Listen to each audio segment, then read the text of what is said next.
Munculnya Imam Mahdi 2024. Apakah kau bisa selamat dan setia kepada Imam Mahdi? Saat ini kita semua telah hidup di periode terakhir dari akhir zaman.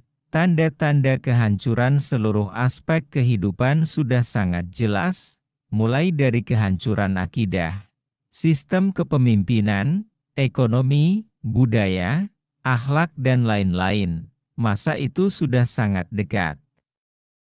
Lihatlah huru-hara dan pertentangan saat ini. Baik antar perorangan, kelompok, pemerintahan dan lain-lain.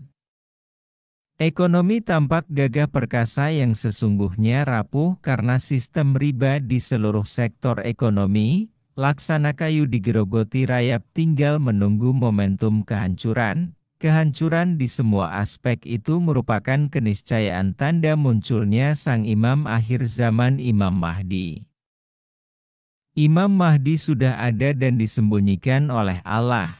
Imam Mahdi adalah penutup akhir zaman. Hadirnya adalah tanda kebenaran nubuahnya Nabi Muhammad Shallallahu Alaihi Wasallam. Mengingkari kehadiran Imam Mahdi termasuk kafir hukumnya, karena tidak percaya dengan kenabian Muhammad Shallallahu Alaihi Wasallam. Tapi kehadiran Imam Mahdi disembunyikan Allah, karena melindungi dari musuh-musuhnya. Sekalipun Imam Mahdi di depanmu, kau pun tak akan menyangka kalau itu dia.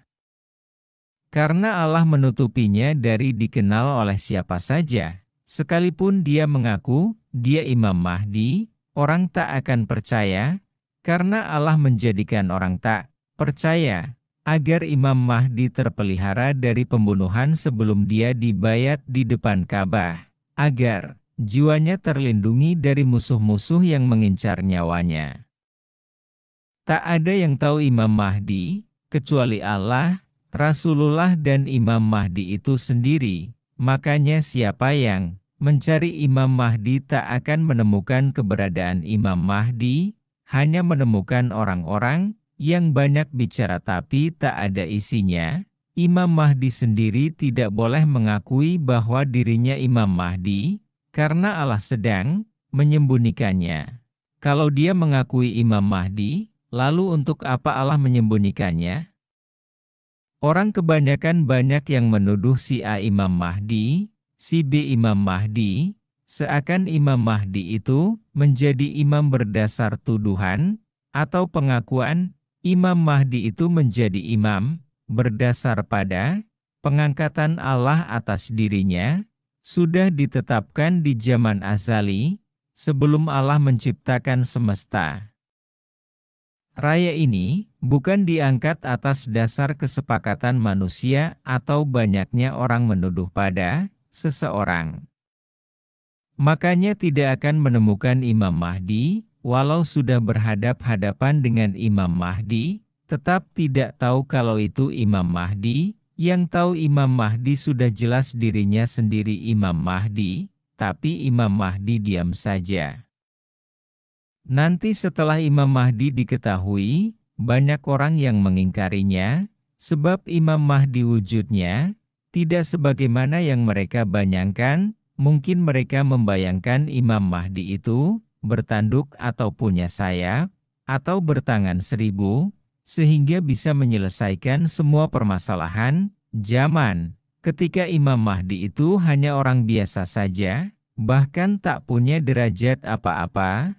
Maka dasar, keyakinan dan akal mereka tak mau menerima dan ingkar pada Imam Mahdi, padahal sebelumnya, mereka teriak-teriak akan menjadi pengikut Imam Mahdi, dan akan siap perang di belakang Imam Mahdi, tapi ketika Imam Mahdi hadir, mereka menolaknya, dan paling keras menolaknya, karena Allah menutup mata, hati, telinga mereka, sehingga tidak bisa menerima kebenaran, lupa bahwa mereka manusia dan Tuhannya tetap Allah. Bukan mereka yang menentukan siapa yang harus menjadi Imam Mahdi, tapi Allah lah yang menentukan siapa yang akan menjadi Imam Mahdi. Kalau Allah saja diingkari, apalagi hanya Imam Mahdi. Imam Mahdi adalah ketua Mujaddid untuk mengembalikan ke awal ajaran murni Nabi Muhammad Shallallahu Alaihi Wasallam. Dari Anas bin Malik dia berkata, Rasulullah Shallallahu Alaihi Wasallam bersabda, kami, anak keturunan Abdul Muttalib, adalah pemimpin ahli syurga yaitu saya, Shallallahu Alaihi Wasallam, Hamzah, Ali, Ja'far, Al-Hasan, Al-Husin dan Al-Mahdi. Ibnu Majah. Hadits ini secara jelas dan terang menyebutkan bahwa Imam Mahdi adalah antara 7 orang, pemimpin Ahlul Bait di syurga kelak. Maknanya Imam Mahdi termasuk salah seorang yang sudah dijamin syurga oleh Rasulullah Shallallahu Alaihi Wasallam. Bukan saja dijamin syurga, malah menjadi salah seorang penghulu di syurga kelak. Baginda adalah antara beberapa orang yang dijamin syurga oleh Allah seperti yang berlaku kepada para sahabat pada zaman Nabi Shallallahu Alaihi Wasallam dahulu.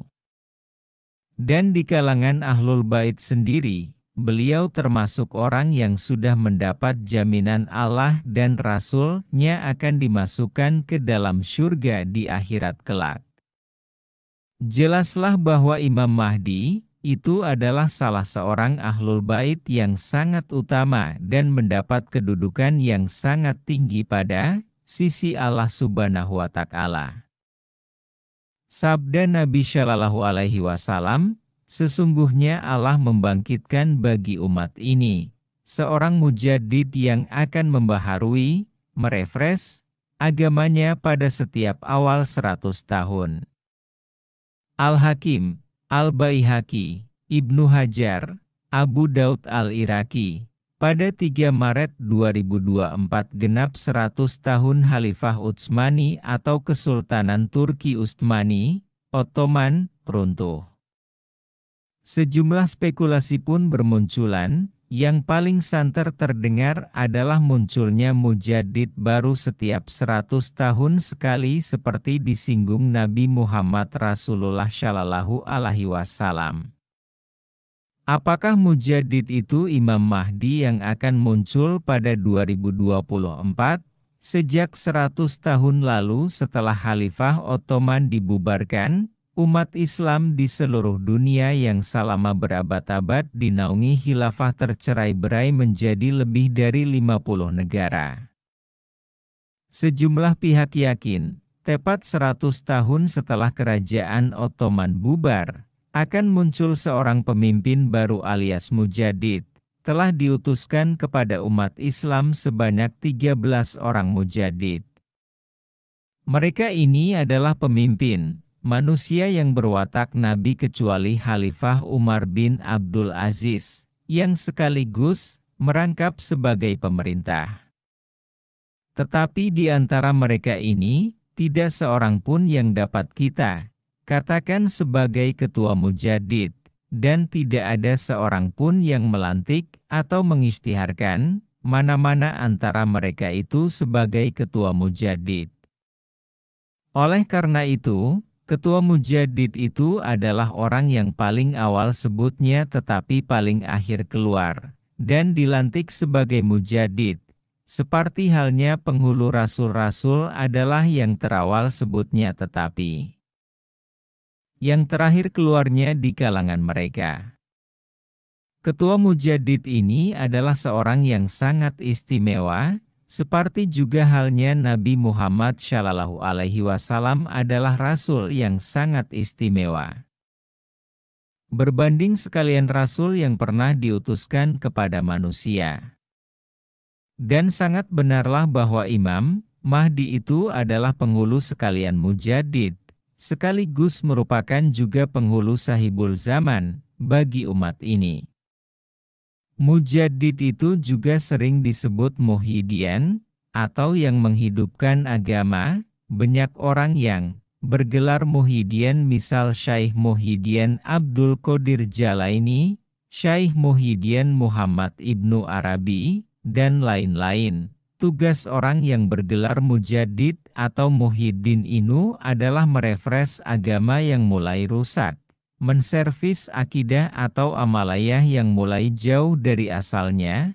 Makanya orang yang mempunyai gelar Muhyiddin ini akan mengajarkan suatu ajaran yang seakan-akan baru, padahal itu ajaran lama.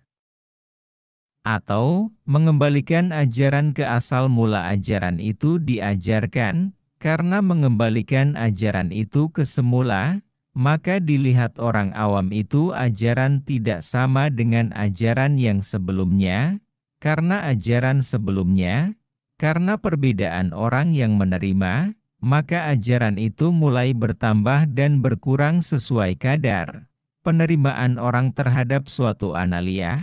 Ketika ajaran itu diservis ke bentuk yang asli diajarkan Nabi, maka kelihatan ajaran itu di lahiriahnya seperti ajaran berbeda, seperti motor yang berulang kali pindah tangan.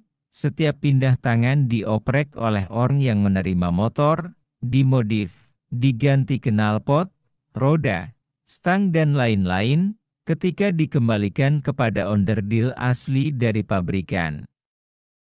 Orang menyangka itu bukan motor yang sebelumnya, dan dianggap salah, padahal oprekan itu yang salah, dan diganti onderdil orisinil itu yang asli, dan yang seharusnya.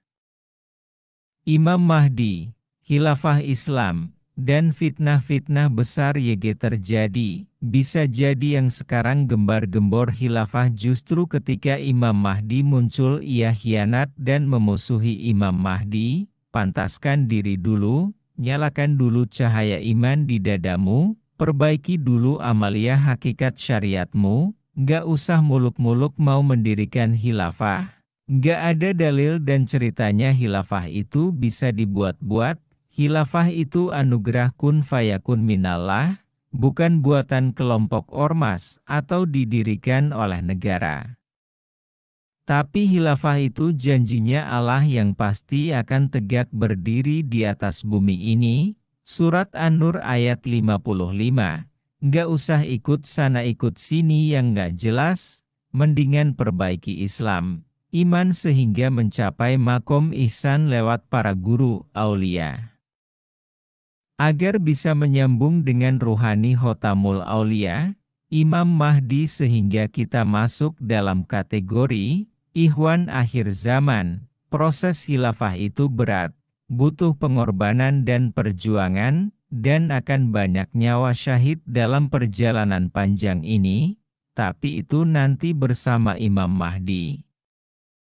Dicoba direnungkan, sebelum Imam Mahdi muncul, akan ada duhon. Bisa selamatkah engkau darinya?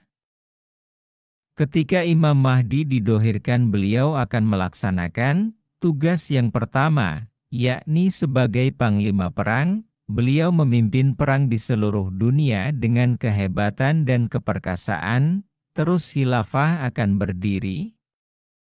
Khilafah masih panjang ceritanya.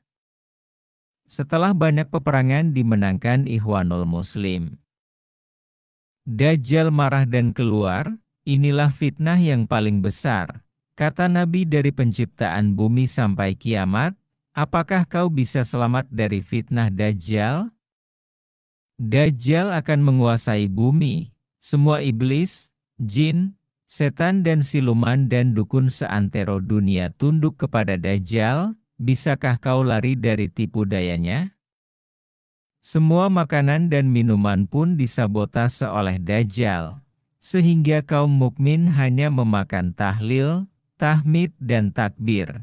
Hanya mereka yang dianugerahi kolbun salimlah yang bisa lepas dari jerat-jerat laknatullah alaihim. Itu baru sampai sini. Apakah kau bisa selamat dan tetap setia kepada Imam Mahdi di tengah kehancuran dunia dan kerusakan di mana-mana? Mari berpikir. Singkat cerita lalu muncul Nabi Isa yang diturunkan untuk membunuh Dajjal. Apakah setelah turunnya Nabi Isa dan kematian Dajjal khilafah akan berdiri? Belum. Masih ada satu lagi petaka yang sangat besar, yakni keluarnya Ya'juj-Ma'juj. Apakah kau bisa selamat sampai di sini dan tetap setia dalam barisan Imam Mahdi? Semua yang ditemui Ya'juj-Ma'juj akan dimakan, dan saking banyaknya lautan di dunia ini akan kering ketika diminum mereka, nggak ada yang bisa mengalahkan mereka.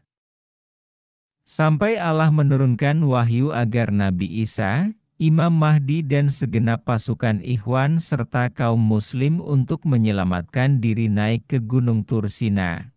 Setelah Ya'juj-Ma'juj merusak dan menguasai dunia, barulah Allah menurunkan wahyu kepada Nabi Isa. Nabi Isa pun berdoa, maka Allah menurunkan ulat dari neraka dan Ya'juj-Ma'juj mati bergelimpangan di mana-mana. Nabi Isa berdoa untuk kedua kalinya, maka turunlah hujan seperti pada zaman Nabi Nuh untuk mensterilkan bumi dari bangkai Ya'juj dan Ma'juj. Nah, dari sinilah baru membahas khilafah, babak baru Islam dalam gemilangnya dimulai dari sini. Tapi apakah kamu bisa selamat sampai sejauh ini?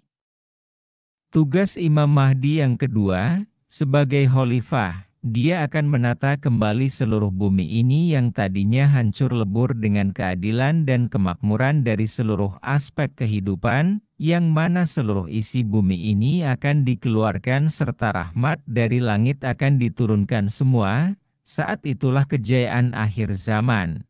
Islam dalam masa keemasannya dan Islam mencapai kejayaannya. Gak ada peperangan, iri dengki sirna semua. Pada masa ini hati semua orang senang dan diliputi kasih sayang sempurna. Saat itu seumpama orang bersedekah sekarung emas, semua tidak ada yang mau. Karena semua menjadi kaya raya. Terangkatnya harta benda terpendam di zaman Imam Mahdi. Dari Abu Hurairah berkata, Rasulullah Shallallahu Alaihi Wasallam bersabda, bumi akan mengeluarkan ketulan-ketulan emas dan perak dari dalam perutnya seperti tiang-tiang. Sabdanya lagi, lalu seorang pencuri datang, dengan tujuan mau mengambil harta itu, kemudian berkata kepada dirinya, karena mencuri inilah tanganku akan dipotong. Pembunuh datang, dengan tujuan mau mengambil harta itu, kemudian berkata, karena mencuri inilah aku akan dibunuh. Pemutus tali persaudaraan datang, dengan tujuan mau mengambil harta itu, kemudian berkata, karena mencuri inilah aku akan memutuskan lagi tali persaudaraanku. Kemudian ketiga-tiga mereka meninggalkannya dan tidak mengambil sedikit pun daripadanya. Ibnu Majah, terdapat terlalu banyak hadits dan riwayat yang menyebutkan Imam Mahdi akan mengeluarkan harta, benda pada masa pemerintahannya, dan hadits di atas adalah salah satu daripada sekian banyak hadits yang menceritakan hal yang demikian. Sebagai perbandingan, pada hari ini, jika ada orang mendengar emas tertanam di suatu tempat, pasti beribu-ribu orang akan mendatanginya, siang atau malam. Setiap orang akan coba mendapatkan harta itu, walaupun hanya memperoleh sedikit. Banyak yang rela, bersusah payah, malah sanggup mati semata-mata karena ingin mendapatkannya.